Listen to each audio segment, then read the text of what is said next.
Hello student, welcome to Varun classes. I am Vandana Sharma. In my last video I have told you a proof in which we have to prove that root 2 is irrational. तो बहुत easily मैंने आपको इसका बताया था method कि इसमें हम पहले जो हमें इरेशनल प्रूफ करना है हम इसमें रूट 2 को रेशनल कंसिडर करके अपनी बात को कॉन्ट्राडिक्ट करके और जो अजम्पशन हमने कंसिडर करा था उसको रॉन्ग करके ये बात हम प्रूफ करेंगे कि जो हमसे पूछा है जिस चीज़ को हमें प्रूफ करने के लिए बोला है वो चीज़ हमारी है, यानी कि रूट 2 इरेशनल है। तो हम वही चीज़ इसमें करेंगे। तो इसी तरह से रूट 3 का और रूट 11 का, रूट 7, रूट 5 का मैंने बताया था जितने भी प्राइम नंबर्स हैं। तो उसी तरह से रूट 3, रूट 11, रूट 7 और रूट 5 का भी हम कर सकते हैं इसका पूरा प्रूफ। तो मैं आज वही रूट 3 और रूट 11 का आपको बता रही हूँ। तो बहुत इजी है, एक बार वैसे तो आप आसानी से इसे कर ही लेंगे। रूट 2 का अगर समझ में आ गया इजीली तो रूट 3 और रूट 11, रूट 7, रूट 5 का इजीली आप कर लेंगे। कुछ नहीं है, सब में यही मेथड लगाना है। तो एक बार मैं आपको अच्छे से बता देती हूँ कि इसमें प्रूफ करना है रूट 3 इज इरेशनल। तो हम वही बात कंसिडर करेंगे कि we suppose let root three be rational. हम इसको रेशनल कंसिडर करके चलेंगे। और क्योंकि हमें पता है कि रेशनल जो नंबर होता है वो ए अपॉन बी की फॉर्म में होता है, बहुत सिंपलेस्ट फॉर्म जो होती है उसकी ए अपॉन बी होती है। और ए और बी जो नंबर्स होते हैं वो प्राइम नंबर्स होते हैं। मीन्स उनके बीच में जो उनका जो कॉमन फैक्टर होता है वो 1 होता है ओनली, यानी कि वो को प्राइम होते हैं, जैसा कि इसमें बताया है। यानी नाउ जब वो ऑब्वियस सी बात है, अभी हम रूट 3 को रेशनल नंबर कंसिडर कर रहे हैं तो root 3 is equal to a upon b की फॉर्म में हम लिख सकते हैं। तो सिंपलाइज इन दोनों को होल स्क्वायर कर देंगे तो हमारा आ जाएगा 3 is equal to a square upon b square. उसके बाद हम क्रॉस मल्टीप्लाई करेंगे, 3b square is equal to a square. यहाँ से हमें क्या है, 3 डिवाइड्स ए स्क्वायर। यहाँ से हमें क्या पता चल रहा है कि 3 डिवाइड्स ए स्क्वायर। जो थ्योरम मैंने लास्ट में करवाई थी वो उस थ्योरम के अकॉर्डिंग 3 डिवाइड्स ए स्क्वायर। 3 जो है वो ए स्क्वायर को डिवाइड कर रहा है, तो 3 ए स्क्वायर को डिवाइड कर रहा है तो 3 ए को भी डिवाइड करेगा according to the theorem. Simple एक ये एक हमारी एक बात आ गई यहाँ से, एक जो, तो according to the theorem 3 divides a. तो थ्री इज़ थ्योरम जो थी वो 3, अगर कोई नंबर प्राइम नंबर होता है तो वो दूसरे एक नंबर जो इंटीजर है उसके स्क्वायर को अगर डिवाइड करता है तो इसका मतलब वो प्राइम नंबर जो इंडिविजुअल नंबर जो है उसको भी डिवाइड करेगा। तो अब हम जब 3 डिवाइड्स ए कर रहा है तो इसका मतलब 3 ए जो है कोई नंबर है और उसका 3 मल्टीपल है, तो यानी कि ए इज इक्वल टू ए की कोई वैल्यू होगी 3 इंटू समथिंग, कुछ भी हो सकता है। हमने कंसिडर कर लिया 3 ए इज इक्वल टू 3c, यानी कि सी इज़ इंटीजर, सी जो है कोई इंटीजर है। अब ये जो ए इज इक्वल टू 3c इसकी वैल्यू हम उसमें पुट कर देंगे क्वेश्चन नंबर 1 में। यहाँ से वैल्यू पुट कर दी 3b square is equal to 3c का होल स्क्वायर। यहाँ पे this implies 3b square is equal to 9c square.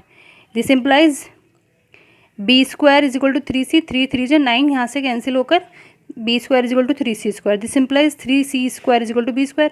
तो इसका मतलब क्या है, यहाँ पर भी वही बात आ रही है, यानी कि 3 डिवाइड कर रहा है बी स्क्वायर को, तो इसका मतलब जो 3 डिवाइड कर रहा है बी स्क्वायर को, तो according to the theorem 3 divides b same, तो 3 डिवाइड्स बी। तो इसका मतलब अब हमारी यहाँ पर दो चीज़ आ गई हैं, 3 डिवाइड्स बी और 3 डिवाइड्स ए। लेकिन हमने जो कंसिडर करा था, हमने क्या कंसिडर करा था, हमने ये कंसिडर करा था कि having no common factor other than 1। इनका तो कोई कॉमन फैक्टर है ही नहीं अदर देन 1, लेकिन यहाँ तो 2 आ रहे हैं। तो इसका मतलब क्या हो गया, हमने जो असम्पशन जो हमने कंसिडर करा था वो हमारा क्या है, रॉन्ग। यानी कि ये जो हमारी बात है ये हमारी गलत हो रही है। तो but this contradicts the fact that a and b have no common factor. ये हमारी बात को गलत साबित कर रहा है कि जो हमने फैक्ट कंसिडर करा था वो हमारा रॉन्ग है। तो इसका मतलब क्या हुआ, जो उन्होंने पूछा वो बात क्या है, वो सही है। इसका मतलब our assumption is wrong, so root three is irrational. Now we will proof of root 11 is irrational. तो इसको स्टार्ट करते हैं। तो इसमें भी सेम इसमें हम वही प्रोसेस यूज़ करेंगे।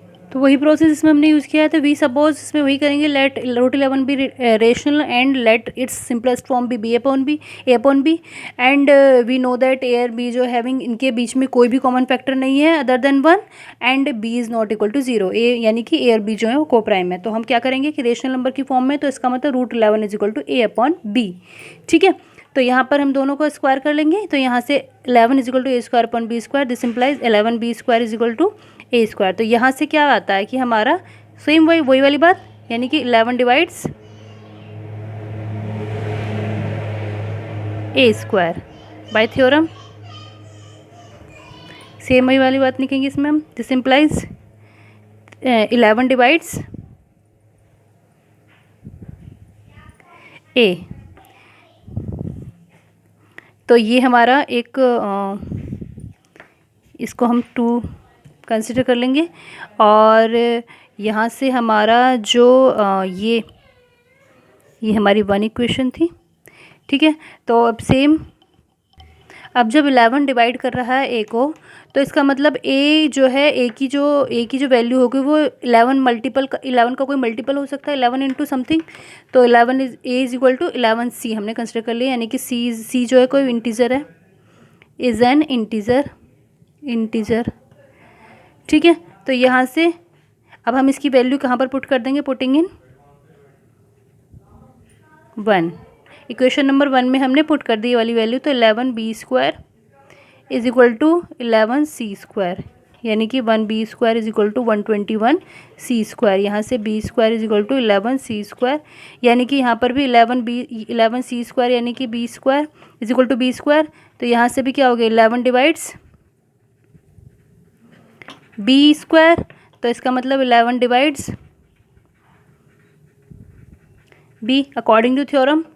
तो यहाँ से भी एक हमारी बात निकल के एक यहाँ से ये, तो ये इन दोनों से क्या होता है, क्योंकि हम तो ये अपना जो अजम्पशन हमने जो कंसिडर करा था वो ये था कि इनका कोई भी फैक्टर कॉमन फैक्टर है ही नहीं अदर देन 1।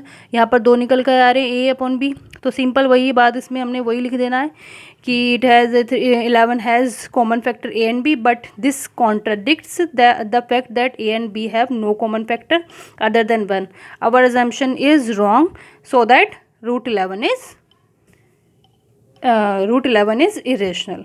तो बहुत इजी थ्योरम्स हैं और बहुत इंपॉर्टेंट भी है। और आप इसको और जो 11 रूट 7 और रूट 5 वाली जो हैं थ्योरम्स उनको घर पर कीजिए, तो बहुत इंपॉर्टेंट है। और hope you like my way of teaching, so please like my channel, subscribe my channel, and thank you for watching my video.